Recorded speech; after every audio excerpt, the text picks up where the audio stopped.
الرحیم، آج کا دورہ صرف کا چوتھا روزہ ہے ہمارا۔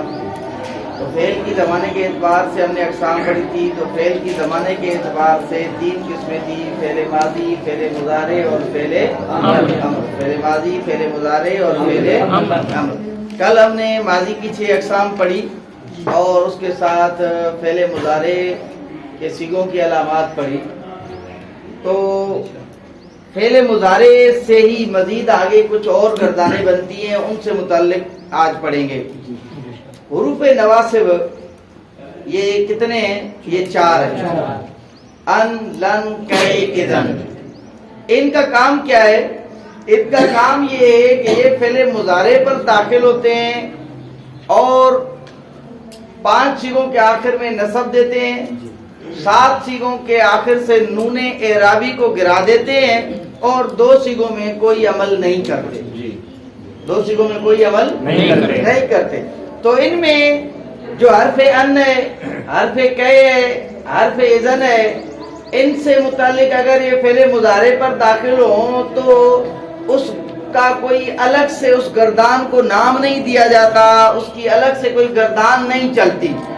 البتہ ان حروف نواصب میں سے حرف لن یہ وہ حرف ہے کہ جب فعل مضارع پر داخل ہوتا ہے تو یہ جو گردان ہے اس کا مستقل الگ سے نام رکھا جاتا ہے۔ فعل مضارع مثبت، اس پر حرف لا داخل ہونے سے وہ مضارع مثبت کو مضارع منفی کر دیتا ہے۔ یفعلو کرتا ہے یا کرے گا وہ ایک مرد، اگر اس پر لا داخل ہو جائے تو لا یفعلو ہو جائے گا اور معنی کیا ہو جائے گا کہ نہیں کرتا ہے یا نہیں کرے گا وہ ایک مرد۔ لیکن حرف لن جب فعل مضارع پر داخل ہوتا ہے تو اس کو ایک تو یہ کہ نفی کے اندر تاکید کر دیتا ہے، نفی کے اندر، اور اس کو مستقبل کے ساتھ خاص کر دیتا ہے، اور اس کو مستقبل کے ساتھ۔ اب یہ جب حرف لن فعل مضارع پر داخل ہوتا ہے تو 2 طرح کی تبدیلیاں کرتا ہے۔ ایک تبدیلی معنوی ہوتی ہے اور ایک تبدیلی لفظی ہوتی ہے۔ اب یہ جس تبدیلی کی میں بات کر رہا ہوں یہ عمران خان والی تبدیلی نہیں، ٹھیک ہے؟ معنوی تبدیلی جو ہے وہ کون سی ہے کہ حرف لن جب فعل مضارع پر داخل ہوتا ہے تو اس فعل کو مستقبل منفی کے ساتھ خاص کر دیتا ہے، مستقبل منفی کے ساتھ خاص کر دیتا ہے۔ جیسے مثال کے طور پر لن یفعل، یفعلو کا معنی کیا تھا کہ کرتا ہے یا کرے گا، تو لن یفعل جب حرف لن فعل مضارع پر داخل ہوا تو اس کا معنی ہو گیا کہ ہرگز نہیں کرے گا وہ ایک مرد، ہرگز نہیں کرے گا۔ بتائیے نفی یہاں پر آئی ہے نہیں آئی؟ نفی بھی آئی۔ اور بتائیے کہ یہ مستقبل کے ساتھ خاص ہوا یا نہیں ہوا؟ یہ مستقبل کے ساتھ خاص ہوگا۔ یہ تو تھی فعل نفی، تاکید، بلند، ناصبہ۔ اس میں حرف لن فعل مضارع پر داخل ہو تو یہ معنوی تبدیلی ہے۔ لفظی تبدیلی کیا ہے کہ حرف لن جب فعل مضارع پر داخل ہوتا ہے تو 5 صیغے ان کے آخر کو نصب دیتا ہے، یا یوں کہہ لو کہ ان کے آخر میں رفع جو ہے اس کو گرا کر نصب دے دیتا ہے۔ وہ 5 صیغے کون سے ہیں؟ یفعلو، تفعلو، تفعلو، افعلو، نفعلو۔ جب ان پر حرف لن داخل ہوا تو اس کو کیا پڑھیں گے؟ لن یفعل، لن تفعل، لن تفعل، لن تفعل، لن نفعل۔ سمجھ بات آ گئی ہے؟ اور 7 صیغے وہ ہیں کہ جن میں فعل مضارع جو ہے وہ آخر سے نون اعرابی کو گرا دیتا ہے، نون اعرابی کو گرا دیتا ہے۔ وہ کون سے 7 صیغے ہیں؟ یفعلان، یفعلون، تفعلان، تفعلون، تفعلان، تفعلین، تفعلن، نہیں تفعلان ہو گیا، دوبارہ سمجھیے۔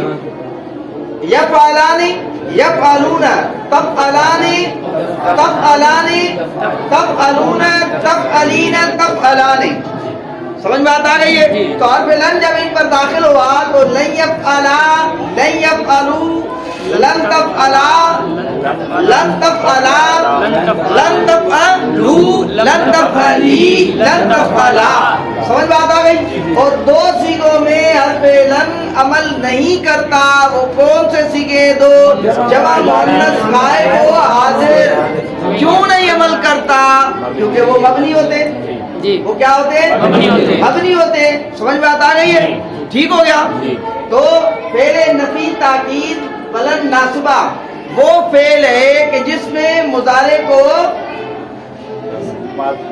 منفی کر کے اس کو مستقبل کے ساتھ خاص کر دیتا ہے.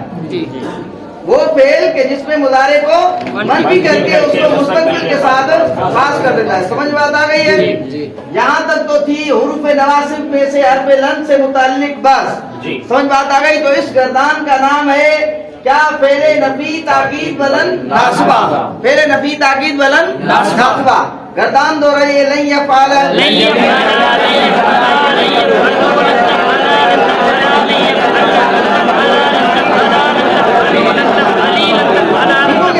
اور مجہول کا میں نے آپ کو درجہ بتایا لن یفعل لن یفعل لن یفعل.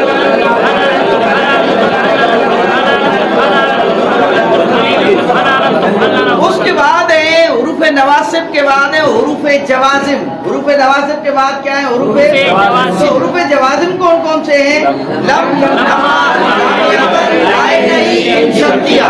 لم لما لائے نہیں اور شرطیہ. لم لما لائے نہیں اور شرطیہ. تو ان میں سے حروف جوازم میں سے حرف لم جب فعل مضارع پر داخل ہوتا ہے تو اس فعل مضارع کو ماضی منفی کے ساتھ خاص کر دیتا ہے. فعل مضارع کو ماضی منفی کے ساتھ خاص کر دیتا ہے. اور یہ تو کون سی تبدیلی تھی؟ یہ مانوی تبدیلی تھی. یہ کون سی تبدیلی تھی؟ مانوی تبدیلی تھی. اور لفظی تبدیلی کیا ہے کہ فعل مضارع پر داخل ہوتا ہے اور 5 سیغوں کے آخر سے رفع کو گرا کر ان کو جزم دیتا ہے اور 7 سیغوں کے آخر میں نون اعرابی کو گرا دیتا ہے اور 2 سیغوں میں کوئی عمل لفظاً عمل نہیں کرتا، مانن عمل کرتا ہے. لفظاً عمل نہیں کرتا، مانن عمل کرتا ہے. سمجھ بات آ گئی ہے؟ تو فعل نفی جہاد، فعل نفی جہاد وہ فعل ہے کہ جو مضارع جس پر حرف لم داخل ہو کر اس کو ماضی منفی کے ساتھ خاص کر دیتا ہے. اس کو ماضی منفی کے ساتھ خاص کر دیتا ہے. لم جیسے یفعلو کا کیا معنی ہے؟ کرتا ہے یا کرے گا. وہ ایک مرد. لم یفعل جب داخل ہوا تو اس کا معنی کیا ہوا؟ نہیں کیا اسے ایک مرد نے. نہیں کیا اسے ایک مرد نے. ما فعل نہیں کیا اسے ایک مرد نے. یہ بھی ماضی منفی کے معنی میں ہے یا نہیں ہے؟ لم یفعل لم پہلے مضارع پر داخل ہوا تو یہ بھی کیا ہوا؟ ماضی منفی کے معنی میں کر دیا. سمجھ بات آ گئی ہے؟ ٹھیک ہو گیا.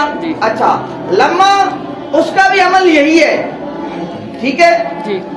لیکن لم اور لما میں فرق ہے جو صاحب علم الصیغہ نے لکھا. وہ فرق کیا ہے کہ لم جب فعل مضارع پر داخل ہوتا ہے تو مستقبل میں اس کام کے ہونے کی امید نہیں ہوتی. البتہ لم جب فعل مضارع پر داخل ہوتا ہے تو اس کو منفی تو کر دیتا ہے لیکن مستقبل میں اس کام کے ہونے کی امید ہوتی ہے. لم یفعل نہیں کیا اس ایک مرد نے. جب لما اس پر داخل ہوگا تو معنی کیا ہوگا؟ لما یفعل ابھی تک نہیں کیا اس ایک مرد نے، یعنی ہو سکتا ہے شاید امید ہے کہ مستقبل میں وہ کام کر لے. سمجھ بات آ گئی؟ لم اور لما میں فرق سمجھ آ گیا؟ اچھا اس کے بعد حروف جوازم میں سے کتنے بیان ہوئے؟ 3 بیان ہوئے. اچھا 2 بیان ہوئے، لم اور لما. اس کے بعد ہے لائے نہیں. لائے نہیں. ٹھیک ہے. لائے نہیں یہ فعل مضارع پر داخل ہوتا ہے. لائے نہیں کہ آپ تعریف یوں بھی کر سکتے ہیں جس طرح آپ نے امر کی کیا تعریف کی تھی؟ امر کی تعریف آپ نے کی تھی کہ امر وہ فعل ہے کہ جو فاعل مخاطب سے مستقبل میں کسی کام کے ہونے پر دلالت کرے. سمجھ بات آ گئی؟ نہیں کے اندر کیا ہوگا؟ نہیں وہ فعل ہے کہ جو فاعل مخاطب سے مستقبل میں